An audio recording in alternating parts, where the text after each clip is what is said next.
بسم اللہ الرحمن الرحیم نحمدہ ونصلی علی رسولہ الکریم اما بعد اعوذ باللہ السمیع العلیم من الشیطان الرجیم بسم اللہ الرحمن الرحیم قال اللہ تبارک و تعالی محمد الرسول اللہ۔ اللہ کے فضل و کرم سے آج ہمارا یہ 85واں سبق ہے۔ کلمہ رسالت محمد رسول اللہ صلی اللہ علیہ وسلم کے سلسلے میں گفتگو چل رہی ہے، اور کلمہ رسالت کے جو مخالف امور ہیں، جو منافی امور اور کام ہیں، یعنی وہ شخص جو کلمہ رسالت کو پڑھتا ہے، محمد رسول اللہ کہتا ہے، لیکن رسالت کے تقاضوں کو پورا نہیں کرتا بلکہ اس کے برخلاف کام کرتا ہے۔ ایک تو یہ کہ اس کے تقاضے ہیں جو اس کے کہنے والے کے اوپر ضروری عائد ہوتے ہیں کہ ان تقاضوں کو وہ پورا کرے، لیکن تقاضوں کو پورا نہ کرنا اور پھر اس کے برخلاف کام کرنا، اور پھر بھی کلمہ رسالت کو زبان سے کہتے رہنا، ایسا شخص کلمہ رسالت کے سلسلے میں سچا نہیں ہے۔ تو اس سلسلے میں آج ہمارا یہ 5واں ٹاپک ہے۔ 4 ٹاپک ہم دیکھ چکے ہیں کلمہ رسالت کے مخالف امور میں سے۔ 5واں یہ ہے کہ دین محمدی بمقابلہ دین تصوف۔ ٹاپک کو کلمہ رسالت کے ساتھ جوڑ کر کے دیکھیں، یعنی اللہ کے نبی صلی اللہ علیہ وسلم جو دین لے کر کے آئے، اللہ تعالیٰ نے جس دین کی وحی آپ کے اوپر کی، جیسا کہ اس آیت کریمہ کے اندر ذکر ہے، شرع لکم من الدین ما وصی بہ نوحا والذی اوحینا الیک، کہ ہم نے تم سب کی طرف اسی دین کی وحی کی ہے جس کی وصیت ہم نے حضرت نوح علیہ السلام کو کی، والذی اوحینا الیک، اور اے نبی اسی کی وحی ہم نے آپ کی طرف کی ہے، وما وصی بہ ابراہیم و موسیٰ و عیسیٰ، اور اسی کی وصیت ہم نے ابراہیم، موسیٰ اور عیسیٰ علیہم السلام ان تمام پیغمبروں کو کی تھی۔ اسی چیز کی وصیت کیا؟ ان اقیم الدین، کہ دین کو قائم کریں۔ اللہ تعالیٰ نے جس دین کی وصیت کی ہے، جس دین کو وحی کیا ہے، سارے انبیاء کرام علیہ السلام کو اللہ تعالیٰ نے اسی بات کا حکم دیا کہ دین کو قائم کرو۔ ولا تتفرقوا فیہ، اور دیکھو اس میں گروہ بندیاں نہ کرو، اس کو فرقوں میں تقسیم نہ کرو۔ اور جس دین کی اللہ تعالیٰ بات فرما رہا ہے اس آیت میں، اس دین سے مراد کیا ہے؟ کون سا دین ہے؟ تو اللہ تعالیٰ فرماتا ہے ان الدین عند اللہ الاسلام، کہ اللہ کے نزدیک دین صرف اور صرف اسلام ہے، باقی اللہ کے نزدیک کوئی بھی دین قابل قبول نہیں ہے، کوئی بھی طریقہ زندگی اللہ تعالیٰ کے یہاں پر مقبول نہیں ہے۔ اللہ تعالیٰ جس دین کو پسند فرماتا ہے، جس دین سے اس نے رضامندی کا اظہار کیا ہے، وہ دین اسلام ہے۔ اور یہ دین جیسا کہ اللہ نے فرمایا کہ تمام انبیاء کرام علیہ السلام کو اسی دین کی وصیت کی گئی تھی، اسی دین کو وحی کیا گیا ان کی طرف، محمد صلی اللہ علیہ وسلم کی طرف بھی اسی دین کی اللہ نے وحی کی اور آپ کو وصیت کی کہ اس دین کو قائم کریں۔ تو اللہ کے نبی صلی اللہ علیہ وسلم پر جو دین نازل ہوا، کلمہ رسالت کو پڑھنے والا اگر اس دین کی پیروی نہیں کرتا ہے، اس دین کو چھوڑ کر کے دوسرا کوئی نیا دین ایجاد کرتا ہے، کوئی نیا دین اور دوسرا طریقہ اللہ کو راضی اور خوش کرنے کے لیے اختیار کرتا ہے، تو گویا کہ وہ محمد الرسول اللہ کے کہنے کے سلسلے میں وہ جھوٹا ہے، سچا نہیں ہے، وہ سچا نہیں ہے۔ آپ صلی اللہ علیہ وسلم کے کلمہ رسالت کو پڑھنے کے سلسلے میں زبان سے تو ضرور پڑھ رہا ہے، لیکن عمل سے اس کو جھٹلا رہا ہے۔ ایسا شخص بھی کلمہ رسالت کے مخالف کام کرنے والا قرار دیا جائے گا، اور پھر اس کو کلمہ رسالت سے کوئی بھی فائدہ اور اس سے نفع حاصل ہونے والا نہیں ہے۔ تو آپ صلی اللہ علیہ وسلم جو دین لے کر کے آئے، جس کی پیروی محمد صلی اللہ علیہ وسلم کی رسالت کا تقاضا ہے، اس کے برخلاف مقابلے میں ایک دوسرا دین کھڑا کیا گیا جو ہمارے مسلمانوں کے اندر دیکھا جا سکتا ہے، اور بڑی شدت کے ساتھ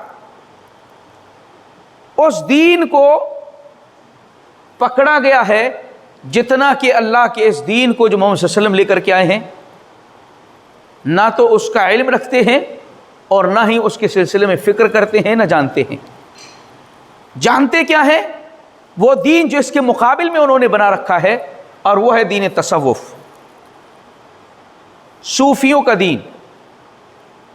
تصوف یہ اسلام کے پیرالل ایک نیا دین ہے۔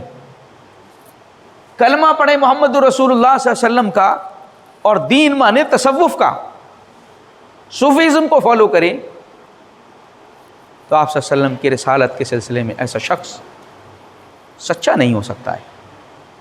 تصوف ہے کیا؟ صوفیزم ہے کیا؟ آپ یہ دیکھیں، اسلام کے مقابلے میں ایک مکمل اپنے طریقے کا دین ہے۔ آج ہمارے معاشرے میں اسلام کو چھوڑ کر کے اسی دین کو زیادہ اہمیت دی جاتی ہے، اسی دین کو لوگ فالو کر رہے ہیں۔ ہم جس معاشرے میں رہتے ہیں اس کی اکثریت اسی میں مبتلا ہے، اسی کے اندر گرفتار ہے۔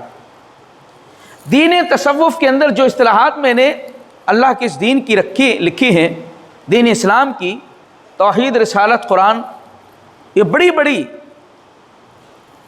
مطالبے ہیں اور بڑی بڑی حقائق ہیں۔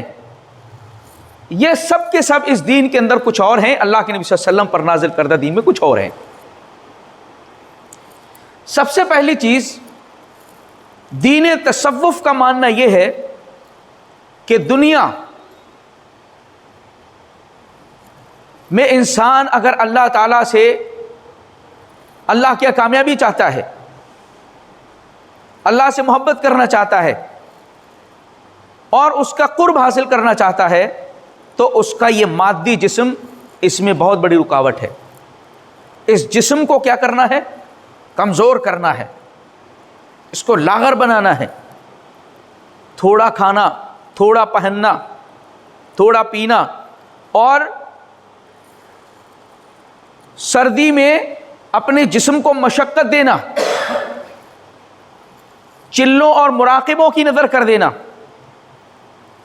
مجاہدے کرنا، تاکہ یہ ہمارا جسم مادی کمزور ہو جائے، لاغر ہو جائے۔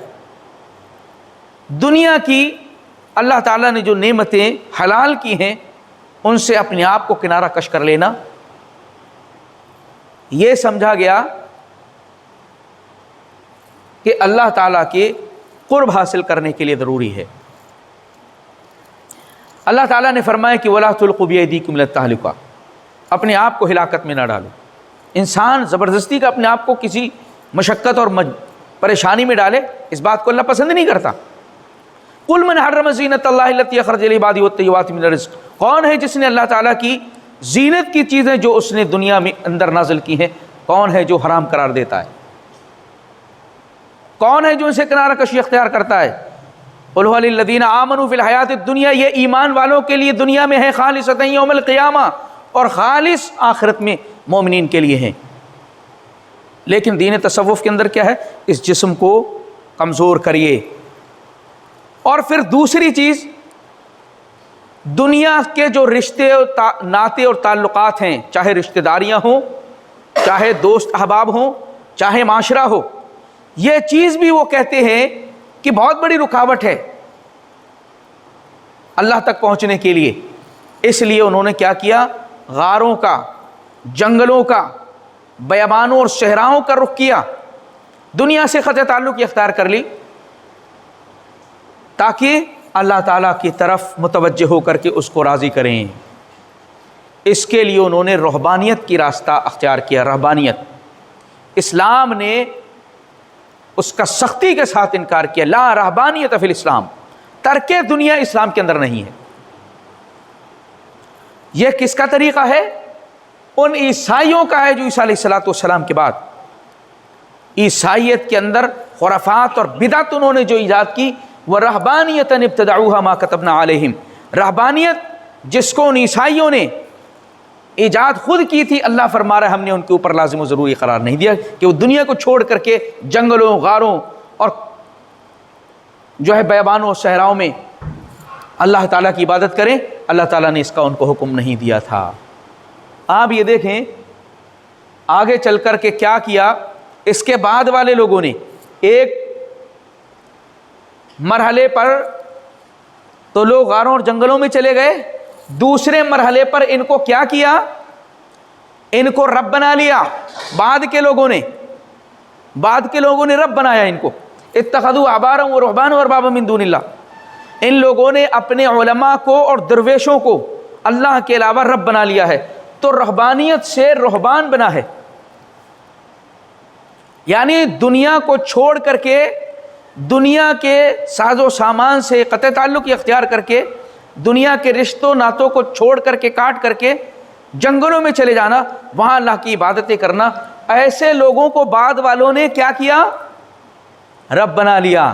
جو فرمان ان کی طرف سے آیا اس کو قبول کیا، اور پھر ان کے انتقال کے بعد وہاں پر نشانیوں کے طور پر جو ہے ان کو پختہ کیا گیا، مضبوط کیا گیا، آستانے بنائے گئے، درگاہیں بنائی گئیں، اور پھر لوگوں نے وہاں جانا شروع کر دیا، اور پھر وہاں سے مرادیں، حاجتیں وہ پوری کروانے کے لیے آنے لگے۔ رہبانیت ترک دنیا جو عیسائیوں نے ایجاد کی تھی اس امت کے اندر، دین تصوف کے نام سے داخل ہو گئی۔ تصوف کے اندر رہبانیت ہے۔ توحید کا تصور آپ دیکھیں، اللہ کے اس دین میں جو محمد صلی اللہ علیہ وسلم لے کر کے آئے، توحید کا تصور کیا ہے؟ اس کائنات کا خالق اللہ ہے، تنہا تنہا، باقی سب مخلوق ہے، اللہ ہی خالق ہے۔ ان کے یہاں پر جو کلمہ ہے اس کلمے کو ہی تبدیل کر دیا گیا۔ کلمہ کیا ہے؟ کلمہ توحید لا الہ الا اللہ ہے۔ تو کہتے ہیں یہ تو عام لوگوں کی توحید ہے، خاص لوگوں کی توحید کیا ہے؟ لا موجود الا اللہ، اللہ کے علاوہ کچھ ہے ہی نہیں، سب اللہ ہی اللہ ہے، کوئی چیز موجود نہیں ہے۔ ایک صوفی کیا کہتے ہیں؟ لا ہوا الا ہوا، نہیں ہے مگر جو کچھ ہے وہی ہے۔ اور ایک تیسرا کیا کہتا ہے لا الہ الا اللہ کو؟ لا الہ الا هو اللہ، نہیں ہے کوئی معبود، جو بھی ہے وہ اللہ ہی ہے، یعنی جس کی پرستش اور عبادت کی جا رہی معبودان باطلہ کی، وہ صرف وہ سب اللہ ہی اللہ ہے۔ یہ کس وجہ سے آیا؟ توحید کا یہ تصور ان کیا کیسے آیا؟ تصور ایسے آیا جو میں توحید کے سلسلے میں جب گفتگو کر رہا تھا اس سمے میں نے آپ کو بتایا تھا کہ 3 عقیدے ان کے اندر مضبوطی کے ساتھ اور اس کے اوپر عمل انہوں نے کیا، وحدت الوجود، وحدت الشہود، اور پھر تیسرا کیا تھا؟ حلول۔ ان کے راستے سے گزر کر کے انہوں نے توحید کے معنی اور مفہوم کو سب کچھ تبدیل کر دیا۔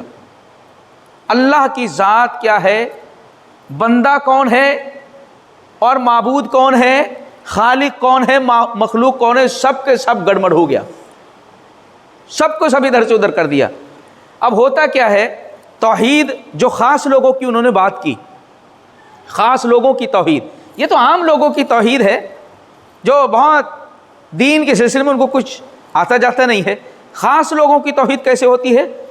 وہ عبادت کرتے ہیں، اللہ کی مجاہدے کرتے ہیں اور مراقبے کرتے ہیں اور چلے کاٹتے ہیں، مشقتیں کاٹتے ہیں، تو اس مرحلے پر پہنچتے ہیں کہ کائنات میں جو بھی چیز ہے وہ سب میں اللہ ان کو نظر آنے لگتا ہے۔ سب میں کیا نظر آنے لگتا ہے؟ اللہ۔ جدھر بھی دیکھتے ہیں، سورج کو دیکھتے ہیں تو اس میں اللہ نظر آتا ہے، چاند کو دیکھتے ہیں اس میں اللہ نظر آتا ہے، درخت کو دیکھتے ہیں اس میں اللہ نظر آتا ہے۔ تو گویا کہ اللہ تعالیٰ اس مخلوق کے اندر ان کو نظر آنے لگتا ہے۔ اس کو کہتے ہیں وحدت الوجود، یعنی ان کو ایک ہی وجود نظر آتا ہے۔ کائنات ہے وہ بھی اللہ ہے، جو کائنات ہے وہی اللہ ہے، ایک ہی وجود ہے، الگ سے کوئی نہیں ہے، یعنی خالق اور مخلوق دو چیز نہیں ہے، وہ ایک ہی ہے۔ جیسا کہ وہ کہا تھا نا اکے ہے اکے ہے، تو وہ اکے وہاں کر رہا تھا، لیکن یہاں وحدت الوجود میں پوری کائنات کے اندر اگر جو غیر مسلمین پتھر کو پوج رہے ہیں اور پیپل کو پوج رہے ہیں، کچھ چاند اور سورج کو پوج رہے ہیں، تو اس نظریے کے مطابق غلط نہیں ہے، وہ اللہ کو پوج رہے ہیں، کیونکہ سب میں اللہ تعالیٰ ان کو نظر آتا ہے۔ یہ تو بہت نیچے کا ہے۔ ابھی کیا ہوگا، ابھی تو عبادت کرتے کرتے یہ وحدت الوجود کے مقام پہ پہنچا کہ اللہ نظر آنے لگا ہر چیز کے اندر۔ اب کیا ہے، اور مزید اس میں ترقی کی گئی عبادت کرتے کرتے، تو وحدت الشہود کے مرحلے پر پہنچا، فنا فی اللہ کے مرحلے پر پہنچا کہ اللہ تعالیٰ سے جا کر کے وہ مل گیا۔ وحدت الشہود کا مطلب یہ ہے کہ ذل الہی کا جو لفظ سنا ہوگا آپ لوگوں نے، ذل الہی ہے وہ وحدت الشہود۔ جیسے سایہ، یہ کائنات کیا ہے، اللہ تعالیٰ کا سایہ ہے، سایہ ہے۔ کسی بھی چیز کا سایہ ایک وقت آنے پر اس کے اندر گم ہو جاتا ہے یا نہیں ہے؟ بھائی دھوپ پڑے گی تو ایک وقت کیا ہوگا، سایہ ختم ہوگا یا نہیں ہوگا؟ تو جب وہ سایہ ختم ہوا، گویا کہ وہ سایہ اس کے اندر چلا گیا، اللہ تعالیٰ اس کے اندر آ گیا، مطلب یہ اللہ تعالیٰ کے اندر داخل ہو گیا۔ جیسے سایہ اصل چیز کے اندر داخل ہوا، ایسے ہی یہ اللہ تعالیٰ کے اندر داخل ہو گیا، یہ وحدت الشہود ہے۔ اب اور عبادت کرتے کرتے، ترقی کرتے کرتے، مراقبے، مجاہدے، مشقتیں اور پھر چلے اور سب کچھ کاٹ کر کے، اور اس نے اپنے جسم کو تھکایا اور کمزور کیا اور دنیا سے تعلق اس نے ختم کیا، تو پھر وہ حلول کے مرحلے پر پہنچتا ہے۔ حلول کا مرحلے کا معنی یہ کہ اللہ خود آ کر کے اب اس کے اندر داخل ہو گیا، تیسرے مرحلے میں آ کر کے خود اللہ تعالیٰ اس کے اندر داخل ہو گیا۔ اب اس کو کچھ نظر آئے گا، جو بھی نظر آئے گا اللہ ہی اللہ نظر آئے گا۔ اب ایسے مرحلے پر اگر کوئی آدمی پہنچ گیا ہے تو پھر اس کے لیے جنت اور جہنم کا کیا تصور ہے؟ اللہ تعالیٰ جس کے اندر داخل ہو گیا وہ کبھی بھی جنت جہنم کے اندر جانے کا اس کا کوئی مسئلہ نہیں ہے۔ تو جنت اور جہنم کے انکار، جہنم کا بھی اس طریقے سے انکار کیا گیا۔ تو خاص لوگوں کی توحید ایسے بنی۔ اللہ کے نبی صلی اللہ علیہ وسلم، سارے پیغمبر اللہ کی توحید کو کیا بتا رہے ہیں؟ قرآن اس بات کا گواہ ہے کہ ہر پیغمبر نے کیا اللہ کی توحید بیان کی، لیکن ان کے ہاں اتنا مشکل جھمیلہ ہے کیونکہ یہ دین محمدی کے مقابل میں دوسرا نیا دین ہے، دین تصوف۔ اور جتنی خانقاہیت ہے یہ سارے جڑیں وہیں سے ملتی ہیں۔ رسالت کا تصور دیکھ لیں، رسول کو کیا سمجھتے ہیں؟ اب ہم ٹاپک ہمارا وہی ہے، ان کے یہاں رسالت کیا ہے؟ ان کے یہاں رسالت یہ ہے، صوفی کہتا ہے مقام النبوت فی برزخ فویق الرسول ودون الولی۔ نبوت کا مقام یہ بیچ میں ہے، نبوت کا مقام بیچ میں ہے، فویق الرسول، رسول سے اوپر ہے، رسول سے اوپر ہے۔ تو رسول کدھر آئے گا؟ ادھر آئے گا نا، رسول سے یہ اوپر ہو گیا۔ اور کہتا ہے ودون الولی، لیکن ولی سے کمتر ہے، تو ولی اب کہاں آئے گا؟ ادھر۔ یہ ہے ترتیب۔ یہاں ہے، دیکھو رسولوں کو کیسے مانتے ہیں۔ پہلے نمبر پر ولی ہے، دوسرے پر نبی ہے، تیسرے پر رسول۔ رسول کو یہ مقام ملا ہوا ہے اس دین تصوف کے اندر، جبکہ اللہ کے اس دین میں نبی سے کے مقابلے میں رسول کا مقام و مرتبہ زیادہ۔ نبی تو ایک وقت میں کئی آئے، لیکن رسولوں کے سلسلے میں ایسا نہیں ہے کہ رسول کئی آئے ہوں۔ نبی جو پیچھے شریعت چل رہی ہے اسی کی طرف دعوت دینے کے لیے بلائے جاتے، اکثر رسول ایک شریعت، ایک قانون، ایک نظام دے کر کے بھیجے جاتے۔ یہ فرق کیا گیا ہے۔ تو رسول کو سب سے نیچے لا کر کے رکھ دیا، اور ہم بات کر رہے ہیں رسول پر ایمان کی اور ولی کو سب سے اونچے مقام پر پہنچایا۔ اچھا، ولی کو سب سے اونچے مقام پر کیوں پہنچایا؟ آج دیکھ رہے ہیں نا